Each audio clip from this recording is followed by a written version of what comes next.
Nah, oke anak-anak, kita lanjut lagi ya. Nah, kita perhatikan lagi yang ini tadi. Maaf agak terputus ya tadi, soalnya ada sedikit gangguan ya. Nah, oke, kita lanjut lagi ya. Nah, yang ini tadi.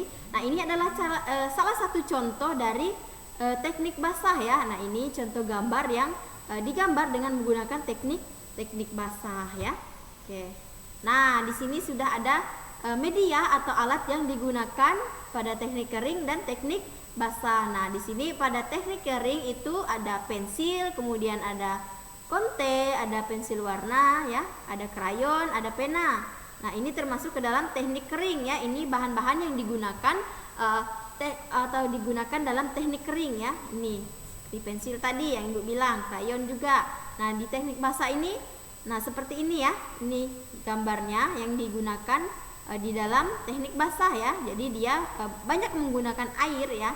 Jadi bahan-bahannya itu banyak menggunakan air karena teknik basah itu tadi dia menggunakan air sebagai pengecernya ya untuk mewarnai. Nah, sekarang kita masuk ke pembelajaran yang ke-6, yaitu halaman 189 ya. Anak-anak bisa buka ya. Ini halaman 189.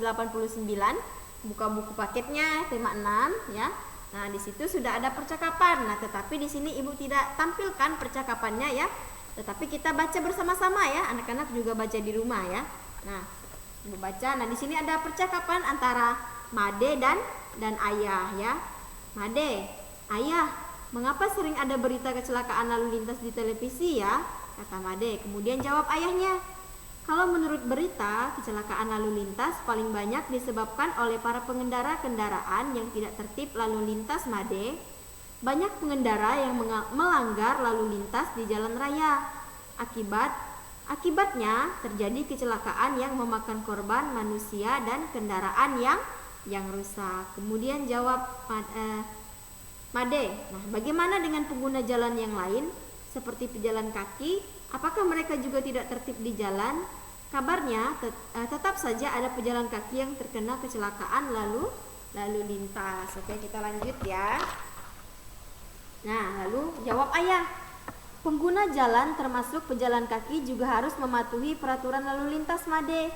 Misalnya, pejalan kaki tidak boleh menyeberang jalan sembarangan, atau pejalan kaki tidak boleh berjalan di bahu jalan karena sudah disediakan trotoar yang memang khusus untuk mereka. Nah, semuanya sudah diatur, tinggal bagaimana menaatinya ya.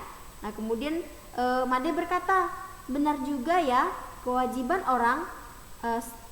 setiap orang untuk menaati peraturan yang telah ditetapkan. Nah, peraturan dibuat agar tertib, aman dan nyaman. Nah, maka jika salah satu tidak melaksanakan kewajibannya, maka bisa terjadi kecelakaan yang merugikan pihak lain. Nah, memang penting sekali melakukan kewajiban kita agar kita terhindar dari kecelakaan juga orang lain. Kemudian jawab ayah, setuju Made. Nah, itu tadi adalah sekilas percakapan antara Made dan ayah tentang rambu-rambu lalu lintas yang seharusnya itu ditaati ya, bukan dilanggar. Nah, oke, kita lanjut ya. Nah, sebelum kita menjawab pertanyaan yang ada di halaman 191, anak-anak buka dulu halaman 190 ini ya. Nah, ini yang membahas tentang masalah sosial di sekitar kita ya. Nah, nanti anak-anak bisa baca di rumah ya. Ibu sengaja tidak tampilkan teksnya di sini agar anak-anak terbiasa membaca ya.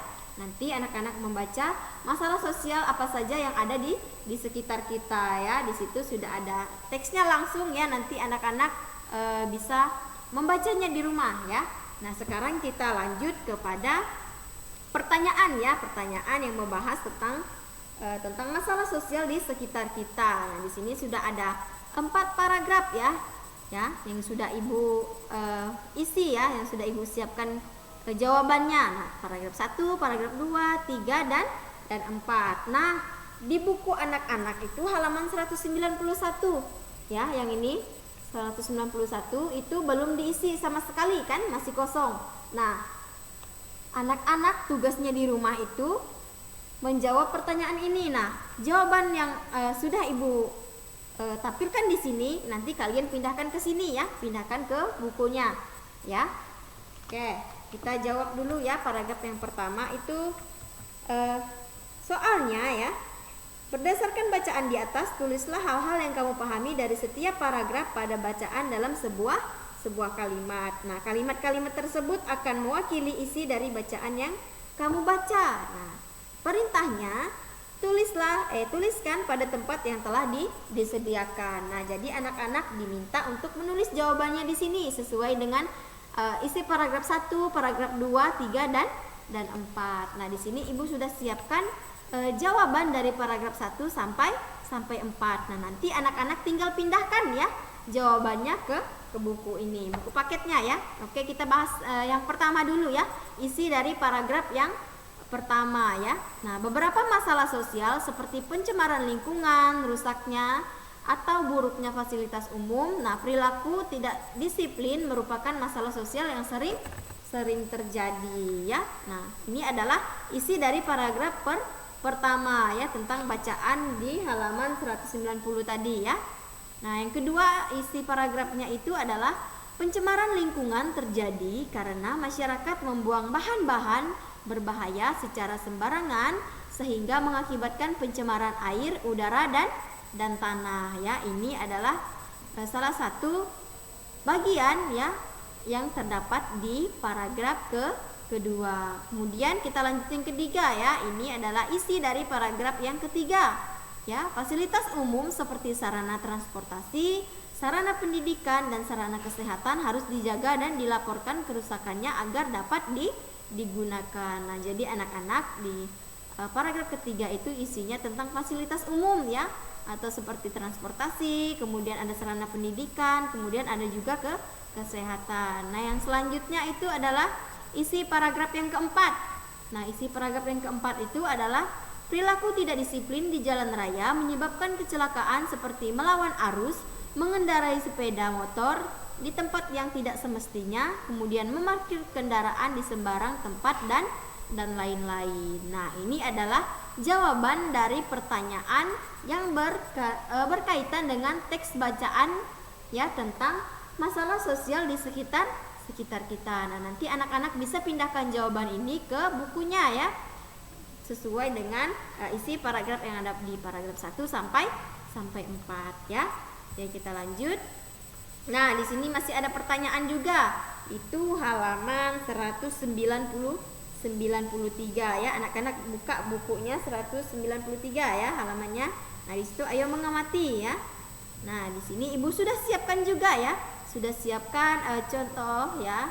Contoh dari pertanyaan ini, kemudian disertai dengan jawaban ya. Ada di sini sudah Ibu siapkan. Nanti sama ya, tugas anak-anak di rumah adalah pindahkan jawaban ini tadi yang sudah kita bahas sama-sama, itu pindahkan ke bukunya ya. Oke, langsung saja ya. Di sini perintahnya, yuk lengkapi tabel berikut ini sesuai bacaan yang tadi. Nah, di sini ada masalah sosial, kemudian ada penyebabnya, ada pihak yang terlibat, dan ada cara mengatasi ya. Itu cara mengatasi, bukan mengatai ya. Ini kurang ya, kurang S.